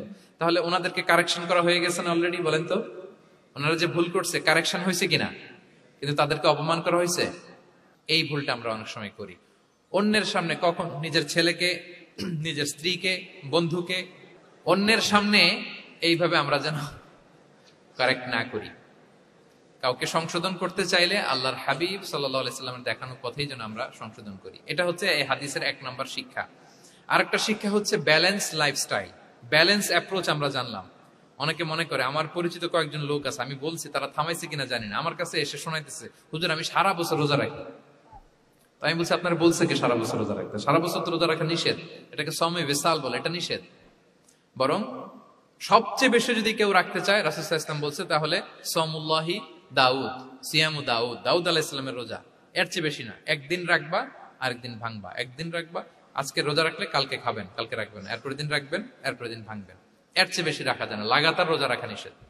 লাগাতার 6 মাস 5 মাস সারা বছর অনেকে রোজা রাখে, এটা না জানার কারণে। তাহলে এই যে ইসলামের যে ব্যালেন্স লাইফস্টাইল, এটা আমরা জানলাম। কাউকে কিভাবে শুধরে দিতে হবে, কারেক্ট করতে হবে, কারেকশনের ওয়ে, এটা আমরা জানলাম। আরেকটা হচ্ছে ইসলাম যে the combination of material and spiritual life, এইটার একটা তথ্য আমরা জানলাম যে আপনার এই দুনিয়াও লাগবে, আপনার আখিরাতও লাগবে। আপনি সব ছেড়ে দিয়ে শুধু আল্লাহর রাস্তায় চলে গেলে ওইটা ইসলাম শিখায় নাই। ইসলাম যে আমাদেরকে ফরিয়াদ শিখায়, প্রার্থনা শিখায়, রব্বানা আতিনা ফিদ দুনিয়া হাসানা ওয়া ফিল আখিরাতি হাসানা ওয়া কিনা আযাবান নার। হে আল্লাহ, আপনি দুনিয়াতেও হাসানা দেন, আখিরাতেও হাসানা দেন। আগে চাইছি কোনটা, আখিরাত না দুনিয়া? রব্বানা আতিনা ফিল আখিরাতি হাসানা ওয়া ফিদ দুনিয়া হাসানা, এরকম নাকি রব্বানা ফিদ দুনিয়া হাসানা? দেখেন, দুনিয়াটা আগে, দুনিয়াটা আগে। সো ব্যালেন্স, এই ভারসাম্য রাখাটা, আমি আলোচনা শুরুই তো করেছি ওয়াসাতিয়া, মানে ভারসাম্যপূর্ণ। ইসলামের নেচারটা হচ্ছে ব্যালেন্সড অ্যাপ্রোচ। এটা আমরা এই হাদিস থেকে শিখতে পারি। আমাদের অনেকেরই এটাতে ঘাটতি আছে, অনেক জ্ঞানী, অনেক স্কলার, অনেক তার কিছু, কিন্তু তার মধ্যে ভারসাম্য এবং পরিমিতি বোধ নাই। পরিমিতি বোধ, ভারসাম্য, ব্যালেন্স লাইফস্টাইল, এটা অনেকে অ্যাডপ্ট করতে পারে না। এটা বছরের পর বছর সাধনা করতে হয়, অ্যাডপ্ট করে নিতে হয় নিজের সাথে। তাহলে 7 নাম্বার হচ্ছে, কাউকে শুধরে দিতে চাইলে আপনি কিভাবে শুধরে দিবেন, এটা আমরা জানলাম। তাকে সবার সামনে লজ্জা দিয়ে শুধরে দেওয়া যাবে? তাহলে কৌশলে তাকে শুধরে দিতে হবে। পারা যাবে তো ইনশাআল্লাহ? 8 নাম্বার হচ্ছে, এটা দায়ীদের জন্য অনেক বড় রিমাইন্ডার। সেটা হচ্ছে, আমরা যে দাওয়া দেই, এটা খেয়াল রাখতে হবে। আমি যা বলি ওটা সবার আগে অ্যাপ্লাই করতে হবে নিজের মধ্যে। আমরা অনেক সময় এটা করে ফেলি যে ভালো একটা হাদিস শুনলে, কোরআনের আয়াত শুনলে, একটা কিছু শুনলে মনে করি যে এগুলো এই সবার জন্য, মানে এটা বাদ, এখান থেকে শুরু, লাইনটা এখান থেকে শুরু, এইখান থেকে যারা আছে এই সবাই এগুলো পালন করবে, আমি এটার বাইরে। দেখবেন যার সাথেই কথা বলেন তার কোনো সমস্যা, তার দোষ, তার কিভাবে সেলফ ডেভেলপমেন্ট, আত্মোন্নয়ন, আত্মশুদ্ধি, শুদ্ধাচার, এগুলো নিয়ে কথা নাই। খালি বলি যে কি সমস্যা রে ভাই সমাজে, জানেন শেষ হয়ে গেল দেশটা। তারপর রাজনীতিতে সমস্যা, সমাজে সমস্যা, হুজুরদের মধ্যে সমস্যা, ওদের মধ্যে সমস্যা, শুধু সমস্যা, মানে উনি সব জায়গায় সমস্যা দেখতে পায়। কিন্তু বেসিকলি আপনি যখন সমস্যা নিয়ে কথা বলবেন, সবার আগে খেয়াল করতে হবে যে ওই সমস্যায় আমি আক্রান্ত কিনা। আমরা কেন যেন অন্যকে কাঠগড়ায় দাঁড় করাতে বেশি পছন্দ করি, কিন্তু নিয়ম হচ্ছে নিজেকে বারবার কাঠগড়ায় দাঁড় করানো, যে আমি ঠিক করতেছি কিনা, আসলে আমার মধ্যে শুদ্ধাচার আছে কিনা, আমার লেনদেন ঠিক আছে কিনা, আমার মধ্যে সততা আছে কিনা, do I live a decent life, আমি যা বলি আমি তা করি কিনা। এটা অনেক সময় আমরা ভুলে যাই। আমরা যা বলি সেটার জন্য আগে আমরা নিজে আমল করতে পারি। আল্লাহ তৌফিক দান করুন। আল্লাহ তাআলা বলছেন, ইয়া আইয়ুহাল্লাযীনা আমানু লিমা তাকুলুনা মা লা তাফআলুন, কেন তুমি সেটা বলো যেটা তুমি করো না? কেন সেটা বলো? সো আমরা যদি দাওয়া কাজ করতে চাই, আমি যে দাওয়াটা দিব বা নাসিহাত দিব বা বার্তাটা রাখবো, সবার আগে যেন এটা নিজের দিকে, ওই তীর যেন নিজের দিকে থাকে, যে না, এটা আগে তোমার জন্য, আগে তুমি পালন করো, পাশাপাশি এটা সবার জন্য, এটা যেন আমরা করি। আল্লাহর হাবিব সাল্লাল্লাহু আলাইহি ওয়াসাল্লামের জীবনে যদি আমরা দেখি, তাহলে দেখবো উনি যা বলতেন ওটা নিজে আগে বেশি করতেন। আল্লাহু আকবার। উনি ইবাদতের কথা বলতেন, আল্লাহর সামনে নিজেকে সঁপে দেওয়ার কথা বলতেন। আর নিজেকে কিভাবে সঁপে দিতেন দেখেন, তিনি যখন দোয়া করতেন, নিজেকে ছোট করতে করতে তিনি আল্লাহরে বলতেন, আল্লাহুম্মা ইন্নী আবদুক ওয়া ইবনু আবদিক ওয়া ইবনু আমাতিক নাসিয়াতি বিয়াদিক। হে আল্লাহ, আমি আপনার দাস। আল্লাহ, আমি দাসের ঘরের দাস, দাসীর ঘরের দাস। মানে আমার পিতা আব্দুল্লাহ আপনার দাস, আমার মা আমিনা আপনার দাসী। সো আমরা সবাই আপনার গোলামের ঘরের গোলাম। এর চেয়ে তুচ্ছ, ছোট, নগণ্য করে কি আর আল্লাহর সামনে নিজেকে পেশ করা যায় বলেন? এরপর তিনি বলতেন, নাসিয়াতি বিয়াদিক। আল্লাহ, আমার মাথার চুলের ঝুঁটি আপনার হাতের মুঠোয়। মাথার চুলের ঝুঁটি হাতের মুঠোয় মানে কি? আপনি ডানে টান দিলে আমি ডানে যেতে বাধ্য, আপনি বাঁয়ে টান দিলে, মানে আমার আর কিছু নেই, আল্লাহ সব সঁপে দিলাম আপনার কাছে। কিভাবে নিজেকে তিনি সঁপে দিতেন? তাহাজ্জুদের সালাতে যখন রাতে দাঁড়াতেন, আম্মা জান আয়েশা রাদিয়াল্লাহু তাআলা আনহা বলেন, দাঁড়িয়ে থাকতে থাকতে পা দুইটা ফুলে যেত এরকম, হাত্তা তাতাফাত্তারা কদামা। খুব কষ্ট হতো আল্লাহ রাসূল সাল্লাল্লাহু আলাইহি ওয়াসাল্লামের। আম্মা জান আয়েশা বলতেন, ইয়া রাসূলুল্লাহ, ক্বাদ গুফিরা লাকা মা তাকদ্দামা মিন যামবিকা ওয়া মা তাআখার। আল্লাহ তো বলেছেন আপনার সব গুনাহ মাফ, গুনাহই তো নাই, তাও ঘোষণা সব গুনাহ মাফ। এত কষ্ট নিজের দেহের উপর নিজে কেন দেন? আল্লাহর হাবিব সাল্লাল্লাহু আলাইহি ওয়াসাল্লাম বলতেন, আফালা উহিব্বু আন আকুনা আবদান শাকুরা। হ্যাঁ আয়েশা, এটা ঠিক, আল্লাহ আমাকে মর্যাদা দিয়েছেন, কিন্তু আমি কি শুকরগুজার বান্দা হতে চাইবো না? আল্লাহর নেয়ামতে যে আমি ভেসে বেড়াই, আল্লাহর নেয়ামতে যে আমি বেঁচে আছি, আল্লাহর অনুগ্রহের কারণে যে আমার এত সম্মান, সে আল্লাহর প্রতি আমি কি নিজেকে পেশ করব না? আফালা উহিব্বু আন আকুনা আবদান শাকুরা, আমি কি শুকরগুজার হব না? আমার রোলটা তো আমাকে প্লে করতে হবে, আমাকে তো উজাড় করে আমার রবের সামনে আমাকে উপস্থাপন করতে হবে। দেখেন, শুধু বলতেন না, করে দেখাতে। রাতের সালাতে যখন কিয়ামুল লাইল করতেন, কাঁদতে কাঁদতে দাড়ি ভিজে যেত, কাঁদতে কাঁদতে হাত্তা বাল্লাল আরদা হাত্তা বাল্লা লিহিয়াতাহু হাত্তা বাল্লা হাজারাহু, কাঁদতে কাঁদতে জুব্বা ভিজে যেত। সিজদায় পরে যখন থাকতেন, কাঁদতে কাঁদতে জমিন ভিজিয়ে ফেলতেন আল্লাহর হাবিব সাল্লাল্লাহু আলাইহি ওয়াসাল্লাম। এভাবে নিজেকে আল্লাহ তাআলার সামনে পেশ করতেন। সো আমরা যারা দাওয়া অঙ্গনে কাজ করি, এটা খুব পিচ্ছিল পথ, এটা খুবই পিচ্ছিল। আমাদের খেয়াল রাখতে হবে যে আমি যা বলি এটা আমি করি কিনা। এটা দায়ীদের জন্য চ্যালেঞ্জিং। সে নিজে একটা ডিসেন্ট লাইফ লিড করা, তার নিজের মধ্যে সততা থাকা, নৈতিকতা থাকা, মোরালিটি, এথিক্স, ভ্যালিউজ নিয়ে যে আমরা বলি, ওই ভ্যালিউজ এর প্র্যাকটিস যেন আমাদের মধ্যে থাকে। আল্লাহ তাআলা আমাদেরকে তৌফিক দান করুক, আমরা পড়ি আমিন। 9 নম্বরে হচ্ছে কনসিডারেট হওয়া। রাসূল সাল্লাল্লাহু আলাইহি ওয়াসাল্লাম খুবই কনসিডারেট ছিলেন। এটা খুব গুরুত্বপূর্ণ, খেয়াল করে শুনুন। কনসিডারেট মানে খুব উচ্চ বিবেকবোধ সম্পন্ন ব্যক্তিত্ব, খুব বিবেকবোধ সম্পন্ন। আমাদের অনেকের মধ্যে এটা, আমাদের অনেকের সেন্স কাজ করে না। আল্লাহর হাবিব সাল্লাল্লাহু আলাইহি ওয়াসাল্লাম, he was a man of 6 senses. 6টা সেন্স ওনার কাজ করতো। সুবহানাল্লাহ, সুবহানাল্লাহ। কথা বলতেছেন, ওদিকে কি হচ্ছে, ওদিকে সব একসাথে এট এ গ্ল্যান্সে তিনি মেইনটেইন করতেন। সুবহানাল্লাহ বিহামদি। তো এই উচ্চ বিবেকবোধ সম্পন্ন হইতে হবে দাঈদের। রাসূল সাল্লাল্লাহু আলাইহি ওয়াসাল্লাম নামাজ পড়াচ্ছেন, পিছনে বাচ্চার কান্নার আওয়াজ, নামাজ ছোট করে দিয়েছেন, একেবারে ছোট, শর্ট শর্ট করে সিজদা, রুকু, মানে যতটুকু না হলেই না, অতটুকু করে নামাজ শেষ। জিজ্ঞেস করা হলো কেন? বললেন যে আমি দেখলাম একটা ছোট বাচ্চা কাঁদছে, এই বাচ্চার মায়ের বোধহয় খুব কষ্ট হয়ে যাচ্ছে পেছনে, বাচ্চাটাকে সামলাতে মহিলাদের প্রেয়ার হলে মাটার বোধহয় খুব কষ্ট হচ্ছে, এজন্য আমি নামাজটা একটু শর্ট করে দিয়েছি। সুবহানাল্লাহ। আমরা নামাজে দাঁড়ালে দিন দুনিয়ার হুঁশ নেই, কি হচ্ছে না হচ্ছে না। আপনার সব খেয়াল রাখতে হবে, কি হচ্ছে। You are a leader, you are a দাঈ, আপনাকে এটা খেয়াল রাখতে হবে। রাসূল সাল্লাল্লাহু আলাইহি ওয়াসাল্লাম এরকম উচ্চ বিবেকবোধ সম্পন্ন লোক ছিলেন। মুআয ইবনে জাবালকে এক জায়গার মদিনার পাশেই ইমাম করে পাঠালেন, ইমাম। তো ওই এলাকার মুসল্লিরা ছিলেন শ্রমজীবী। কি জীবী? শ্রমজীবী।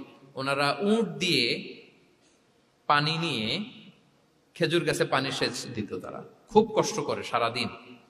তো উনি মাগরিবের নামাজে একদিন নামাজ শুরু করলেন, আল্লাহু আকবার বলে সূরা ফাতিহার পরে উনি সূরা বাকারা শুরু করলেন। কোন সূরা? কোরআনের সবচাইতে ছোট সূরা নাকি? হ্যাঁ, আয়াত কত? সবচাইতে বড় সূরা। তো উনি হয়তো একটা খুব মানে চিল মুডে আছেন, একটা খুব ভালো মুডে আছেন, ইবাদতের একটা মুডে আছেন। উনার আবেগ থেকে উনি হয়তো সূরা বাকারা শুরু করে দিয়েছেন, তেলাওয়াত করে করে মজা পাচ্ছেন, করতেছেন। কিন্তু পিছনে মুসল্লিরা হচ্ছে শ্রমজীবী, সারাদিন খেতে খামারে খেজুর বাগানে কাজ করে ওনারা নামাজ পড়তেছেন। একদল তো নামাজ ছেড়ে দিছে, ছেড়ে দিয়ে নিজেরা নামাজ পড়ে আল্লাহর হাবিব সাল্লাল্লাহু আলাইহি ওয়াসাল্লামের কাছে যে বিচার দিলেন, যে ইয়া রাসূলুল্লাহ, দেখেন এমন একজনকে ইমাম হিসেবে পাঠালেন, উনি মাগরিবের নামাজ শুরু করছে সূরা বাকারা দিয়ে। আমরা হচ্ছে শ্রমজীবী মানুষ, আমরা কি পারি এত সময় দাঁড়িয়ে থাকতে? রাসূল সাল্লাল্লাহু আলাইহি ওয়াসাল্লাম খুব রেগে গেলেন, খুব। মুআয ইবনে জাবাল রাদিয়াল্লাহু তাআলা ওনাকে ডেকে পাঠালেন। ডেকে কি শব্দ ইউজ করছে জানেন? উনি বললেন, আফাত্তানুন আনতা ইয়া মুআয। ফাত্তান মানে ফিতনাবাজ। হে মুআয, তুমি কি সমাজে ফিতনা ছড়াচ্ছ? তোমাকে পাঠালাম সেখানকার ইউনিটি ধরে রাখতে, ইমাম হয়ে নামাজ পড়াবা, তালিম দিবা। আফাত্তান আনতা ইয়া মুআয, তুমি ফিতনা ছড়াচ্ছ? তুমি কেন সাব্বিহ ইসমা রাব্বিকাল আলা তোমার মুখস্থ নাই? ওয়াশ শামসি ওয়া দুহাহা মুখস্থ নাই? হাদিসে দুইটা সূরার কথা, যে এই সাইজের সূরাগুলো পারো না, তুমি এগুলো দিয়ে নামাজ পড়াবা যাতে ওদের কষ্ট না হয়। ওরা তো শ্রমজীবী সাহাবী, ওদের দিকে তো তোমার খেয়াল রাখতে হবে, কনসিডারেট হতে হবে। সুবহানাল্লাহ বিহামদি। দেখেন রাসূল সাল্লাল্লাহু আলাইহি ওয়াসাল্লাম ইমামকে এনে শাসন করলেন, বুঝিয়ে বললেন যে না, তোমাকে ছোট ছোট সূরায় নামাজ পড়াতে হবে যাতে করে কষ্ট না হয়। এবং রাসূল সাল্লাল্লাহু আলাইহি ওয়াসাল্লাম কাউকে কোনো দায়িত্ব দিয়ে কাজে পাঠালে ওনার বিখ্যাত একটা বাণী তিনি বলে দিতেন। আমার ভেরিফাইড যে ফেসবুক পেজের কভার ফটোতে দেখবেন এই হাদিসটা দেয়া। সেটা হচ্ছে, তিনি কাউকে কোনো দায়িত্ব দিয়ে পাঠালে তিনি বলতেন, বাশশিরু ওয়ালা তুনাফফিরু, ইয়াসসিরু ওয়ালা তুআসসিরু। মানে তোমরা মানুষকে সুসংবাদ দিও, মানুষকে দিন থেকে ভাগিও না, দিনকে সহজ করে উপস্থাপন করো, দিনকে জটিল করে মানুষের সামনে উপস্থাপন করুন। আমরা এটা ভুল করি, এত কঠিন ভাবে উপস্থাপন করি, ভাবে যে কঠিন করে উপস্থাপন করতে পারলেই বোধহয় ওনার ক্রেডিট। এরকম একটা মানসিকতা অনেকের আছে। কোন মুফতি যদি এমন কোন ফতুয়া দেয় যেটা সমাজের অধিকাংশ মুসলিম চেষ্টা করেও মানতে পারতেছে না, কঠিন হয়ে যাচ্ছে, তার মানে something is missing in the ফতোয়া, something is missing in the legal opinion, and the মুফতি should revise the issue again and again. তাকে আরো মুফতিদের সাথে রিভাইজ করতে হবে, আরো কিভাবে জীবন ঘনিষ্ঠ করে মাসালাটা দেয়া যায় তাকে এটা ভাবতে হবে। কারণ আল্লাহ দিনের মধ্যে জটিলতা রাখেননি, কাঠিন্যতা রাখেননি। আমরা দিনকে কঠিন ভাবে মানুষের কাছে উপস্থাপন করি, মানুষকে ভয় দেখাই, আমরা হতাশ করি, দিন থেকে ভাগাই। রাসূল সাল্লাল্লাহু আলাইহি ওয়াসাল্লাম বলেছেন, খবরদার দিন থেকে ভাগিও না, সহজ করে মানুষের কাছে উপস্থাপন করো, দিনকে জটিল করে মানুষের কাছে উপস্থাপন করবে না। তো তাহলে কনসিডারেট ছিলেন রাসূল সাল্লাল্লাহু আলাইহি ওয়াসাল্লাম, খুব উচ্চ বিবেক বোধ সম্পন্ন ব্যক্তি ছিলেন। একবার মাগরিবের সালাতে অথবা এশার সালাতে হাদিসে এসেছে যে ইহদা সালাতাইল ইশা, মানে মাগরিব অথবা এশায়, হাসান হুসাইন রাদিয়াল্লাহু তাআলা আনহুমাকে নিয়ে তিনি নামাজে গেলেন। নামাজের এক পর্যায়ে সেজদারত অবস্থায় ওনার নাতি হাসান রাদিয়াল্লাহু তাআলা আনহু ওনার কাঁধের উপরে চেপে বসলেন, দীর্ঘ সেজদা দিলেন। এরপর যখন নামাজ শেষ করলেন, সাহাবারা বললেন, ইয়া রাসূলুল্লাহ, এত লম্বা সেজদা দিতে তো কখনো দেখি নাই, নামাজে কি অসুস্থ হয়ে গেলেন নাকি, অথবা নামাজ চলা অবস্থায় কি কোরআনের আয়াত নাজিল হলো নাকি? রাসূল সাল্লাল্লাহু আলাইহি ওয়াসাল্লাম বললেন, কুল্লু যালিকা লাম ইয়াকুন, একটাও না, বরং ওয়ালাকিন নাবনি ইরতাহালানি, আমার নাতি আমার কাঁধে উঠছিল।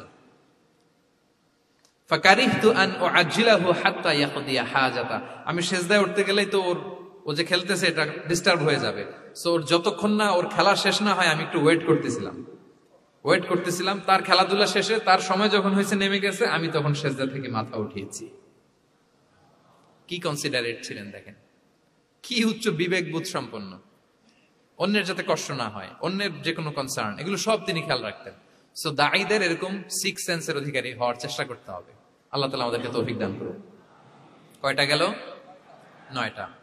আর একটা সর্বশেষ, এটা খুব গুরুত্বপূর্ণ, আপনাদের সাথে খুব রিলেভেন্ট। সেটা হচ্ছে প্রপার টাইমিং ফর দাওয়া। দাওয়ার জন্য টাইমিংটা খুব গুরুত্বপূর্ণ।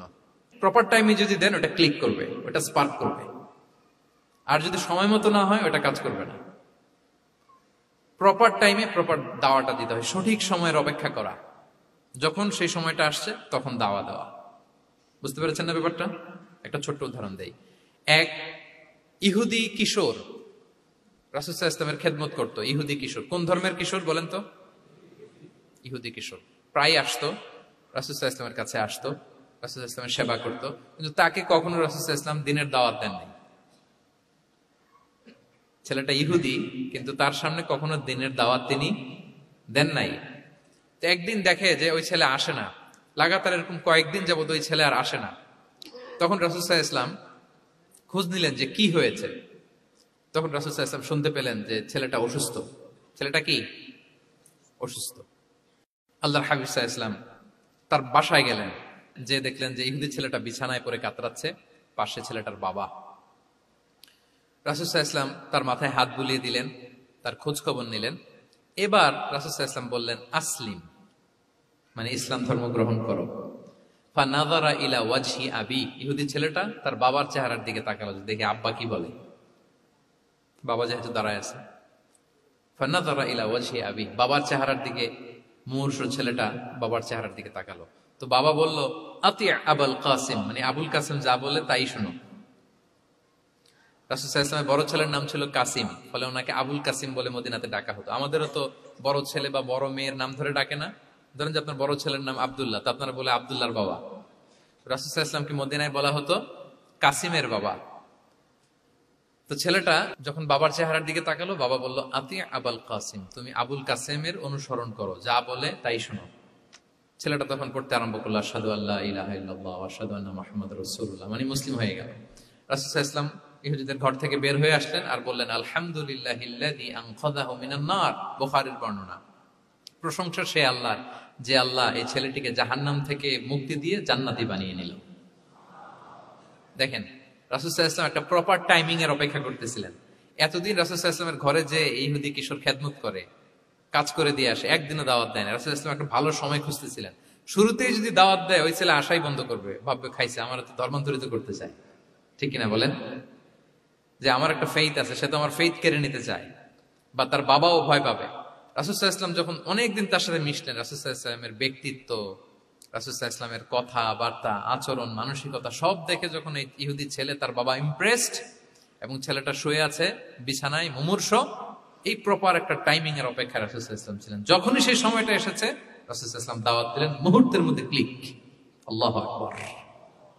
এই প্রপার টাইমিং এর অপেক্ষা আমাদেরকে করতে হবে।